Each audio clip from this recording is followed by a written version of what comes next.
Sahabat semua, mohon maaf kalau beberapa video dan tulisan ke depan agak kembali ke 50 video awal cara cerdas bernegara sekitar 1,5 tahun yang lalu. Karena saya yakin sahabat tidak sempat mengikutinya karena kita baru kenalan atau Anda baru bergabung sebagai teman sosial medianya dengan si Bosman. Bagi yang menonton beberapa video terakhir misalnya, yang nggak paham belas apa dan siapa isi serial cara cerdas bernegara ini. Lalu seperti kebiasaan orang yang tidak suka baca, langsung ambil kesimpulan. Bosman anti pemerintah, anti Tiongkok, anti kebijakan bernegara saat ini. Bosman kerjanya ancu-ancuin pejabat dan misu-misu. Jawa Timurannya nggak sopan. Oh iya, maaf banget. Ya aslinya Bosman itu mengatakan ancu-ancu itu memang gitu kalau Anda paham budaya Jawa Timuran. Hal seperti ini bahasa biasa sebenarnya. Tapi kalau Anda dari Jawa Tengah aja atau seperti pejabat sekarang yang santun, Jawa Timuran itu kesannya kurang ajar. Kembali ke pertanyaan anti pejabat. Jawabannya apa? Iya, saya anti komunis Tiongkok, anti BUMN Tiongkok, namun tidak anti dengan swasta Tiongkok dan tidak anti dagang bebas atau fair trade dengan negara manapun, dan pastinya anti oligarki dan anti globalis cabal. Secara ekonomi saya pendukung UKM bottom of pyramid, anti negara berbisnis, anti BUMN di bawah kementerian. Kembali ke serial cara cerdas bernegara, maka ini semua adalah pelajaran Lemhanas dipopulerkan. Sahabat tidak perlu baca banyak buku atau ikut sekolah tersebut kalau memang belum mau jadi pejabat. Namun memahami bela negara adalah hak setiap warga negara. Maka pelajaran awal dari pemahaman bela negara adalah memahami apa itu nation, apa itu negara. Ingat,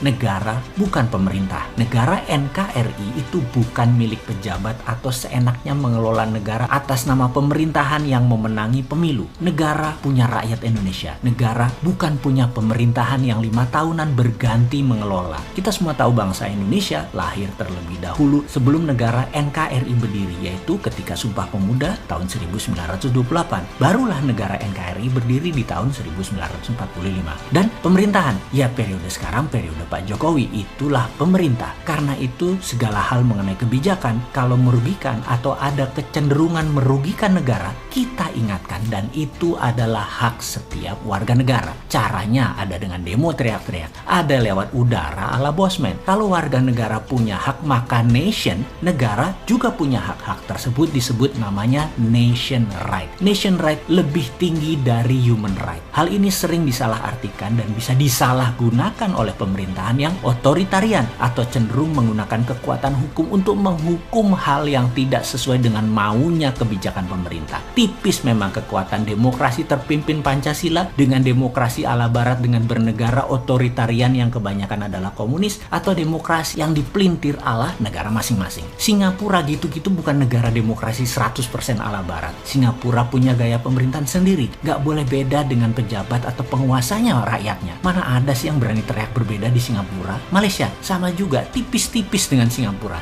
Sekali lagi, tidak ada yang sempurna negaranya, namun pemerintahan adalah kesepakatan-kesepakatan yang berlaku disepakati oleh pengelola negara masing-masing. Filipina karena Duterte-nya koboi, lain lagi kelola negaranya. Demokrasi ala Filipina ini seru. Apa-apa dibuat referendum. Misalnya Duterte tanya, narkoba boleh saya tembak di tempat nggak tuh? Referendum ternyata 80% setuju. Ya dia dor 15.000 orang lebih kasus narkoba. Dan bening sekarang tuh narkoba di Filipina. Apa itu melanggar HAM? Duterte bilang saya pegang mandat 80% suara referendum setuju. Sikat, mati aja lu kalau main-main dengan narkoba di Filipina. Negara komunis Vietnam, komunis Tiongkok, dan komunis Korea Utara. Beda lagi kelola negaranya. Namun cirinya satu, yaitu otoritarian. Saat ini entah bagaimana komunis di Indonesia pemahamannya tidak menakutkan lagi. Di sisi lain, komunis yang dipahami oposisi saat ini yang sering bengok-bengok di media dengan niat mendapatkan perhatian politik adalah masih komunisme ala Cold War, ala Perang Dingin. Jadi kasihan juga kalau banyak melihat mereka-mereka mendebatkan komunisme, apalagi pakai kata PKI. Komunisnya sudah mutan, ganti baju, dan lebih soft power. Pengkritik yang anti komunis masih lihat komunis seperti zaman Perang Dingin Soviet Amerika, pakai hard power. Beda pun, komunis sekarang soft, pakai merubah kebijakan negara yang mau ditarget atau pakai orang dalam